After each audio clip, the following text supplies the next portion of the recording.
Water, earth, fire, air. In this video, I will set up my bullet journal for July, and this time I decided to do an avatar theme. To show you how that can easily be done without being a manga artist, I use super easy supplies. First, I just went online and picked some nice images, printed them out in color and cut them out, and then I will also use some watercolor to decorate the pages a little more. But before we get into it, please leave a like to help fight the algorithm. I always like to skip the cover page and just start directly with a calendar.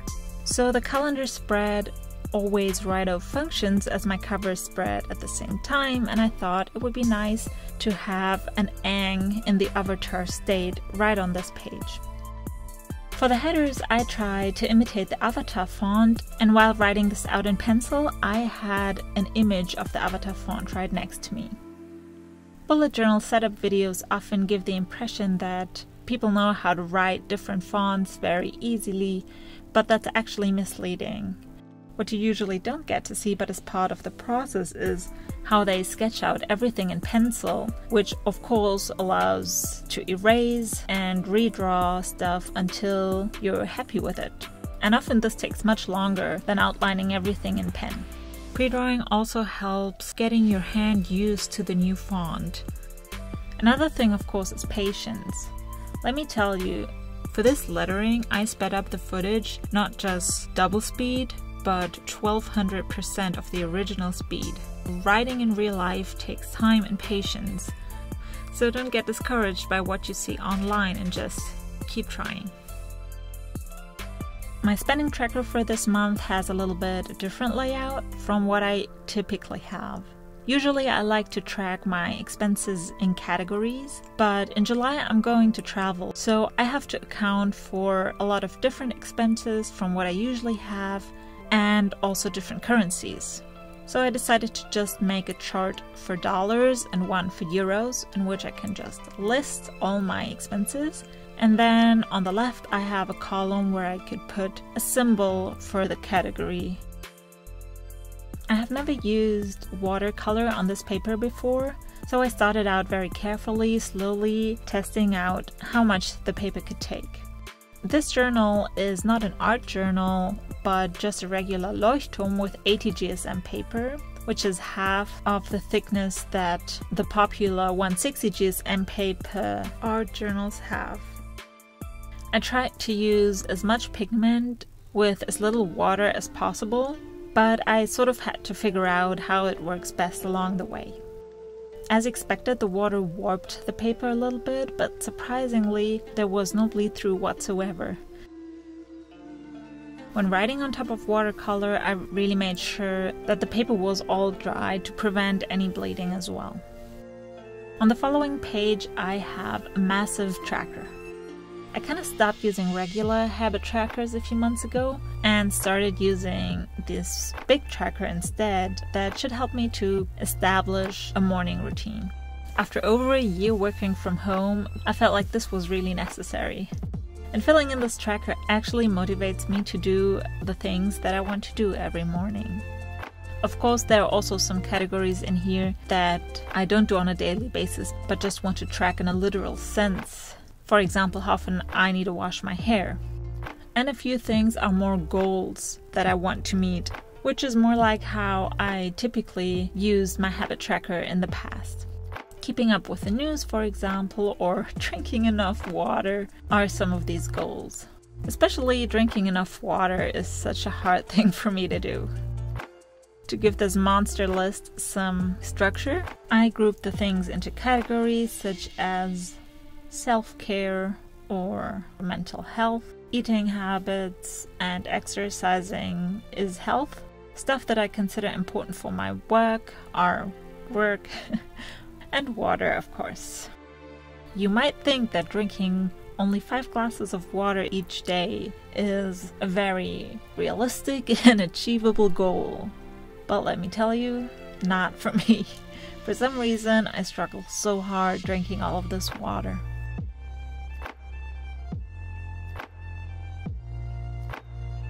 In terms of decoration, this spread hosts my favorite characters from the Avatar: The Last Airbender show, Momo and Appa.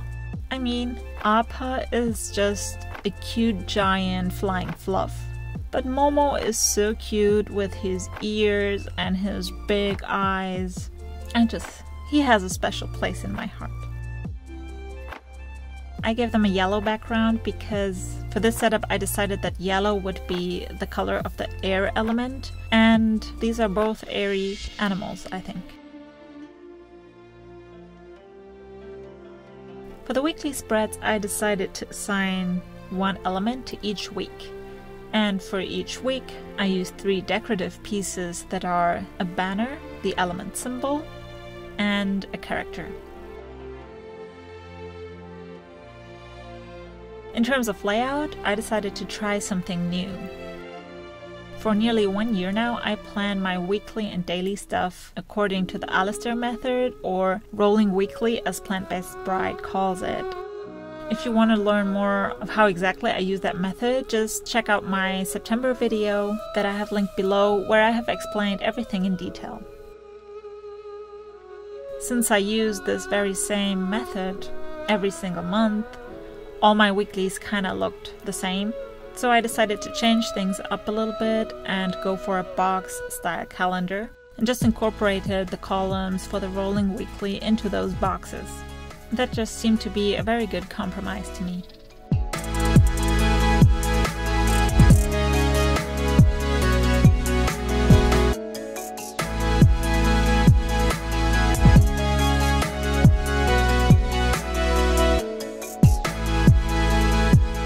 I also like to write down my focus for each week to help me not get lost in the miscellaneous things.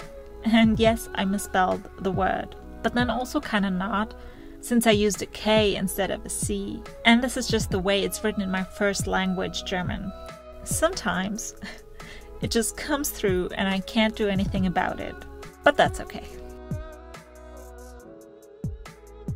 So in these different boxes, I have room for notes, even a little journaling spot for highlights, and also the very important columns for each day of the week, where I can just write down my tasks list style on the right and then allot it to a specific day with a bullet in the respective column.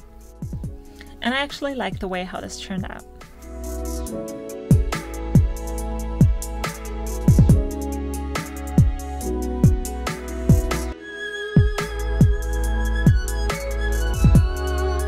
At this point, for some reason, my brain was just taken to like Laogai, since I put the dates of the second week into this first week as well.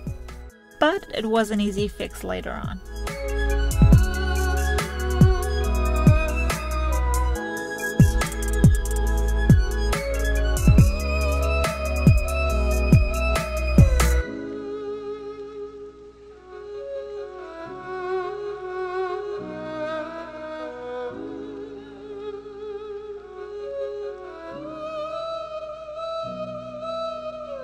Another week, another color, another element, another character. Here, as you can see, I grew more bold with my watercolor bending, since the paper has held up so well in the previous spreads. I still was worried that it would come out a bit rocky, but the paper still held up well. The question that really can't remain unanswered, of course, is which element would I be bending had I these awesome bending powers? And I think it would be earth. I think that would fit me best. Surely air is not my thing. I like the idea of flying, but I'm also very much afraid of heights. And fire is just too hot for me. As a child though, I always loved the water, and I went to public pools a lot, and I did a lot of swimming and diving and got all the different swimming certificates and everything. So maybe actually if bending in the real world existed, it would make a lot of sense to me that it would take some time for a kid to figure out their own element, and maybe only after puberty settle on one. In that case, I would definitely have been a waterbender as a kid and then an earthbender as an adult. To give myself a little more variety in terms of layout, I also used this more traditional box style weekly layout.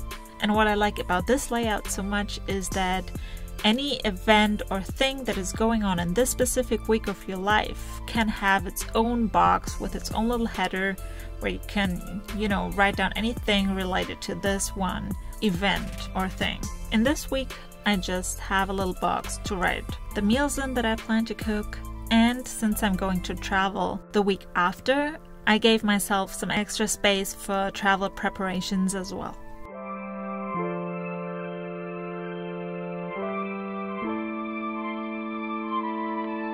Next up is a rolling weekly box style again, with room for notes and a little bit of journaling. And since I'm traveling this very week, I also have an extra spot for that.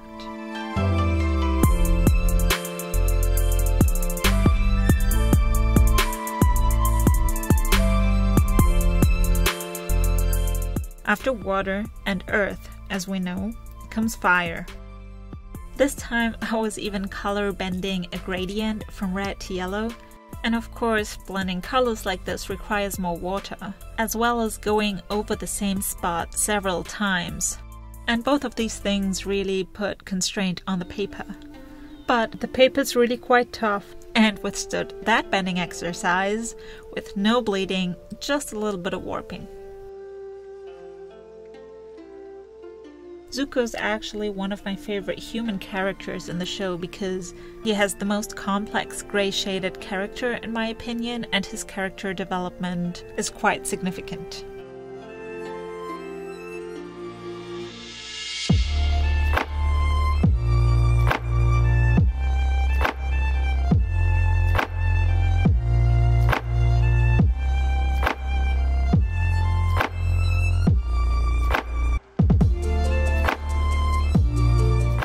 Fourth week, fourth element.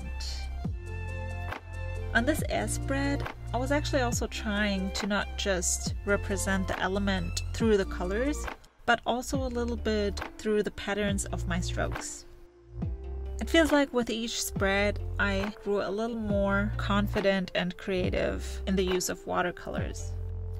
Besides the focus, I created some extra boxes for events because in this week I will be in the city where I went to university and spent many years of my life. So it's going to be very busy and I'm trying to see a lot of friends and I'm very much looking forward to that. Unfortunately, July has not 4 but 5 weeks. So the 4 elements for 4 weeks sort of strategy didn't work out. But I think I found a good solution. One more time, the same steps. Deciding where the decorative elements should go, sketching out the layout with pencil, line out the boxes, and add the headers. I actually don't always sketch out my weekly layouts like this, since I usually have very simple spreads. But this time I went for the box style, and I had a lot of fun customizing each week for the things that will go on here.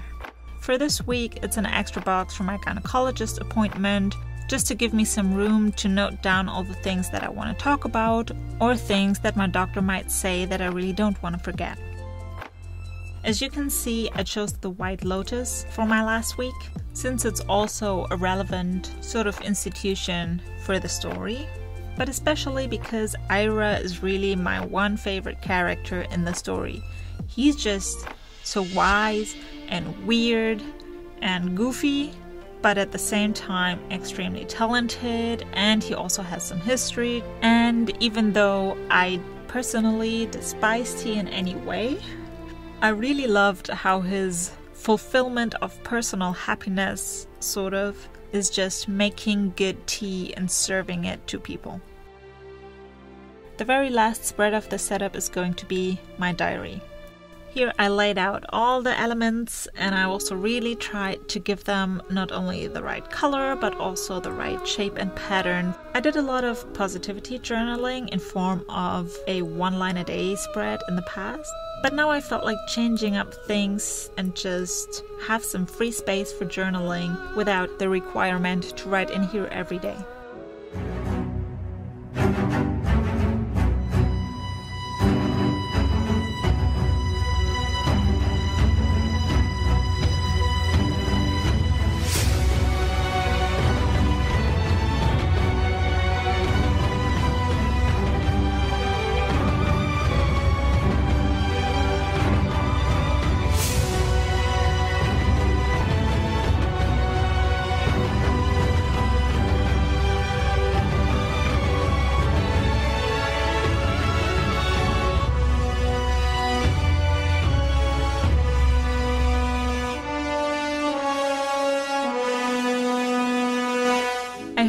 enjoyed this video and maybe got some inspiration of how to very easily decorate some spreads according to a theme or show that you like.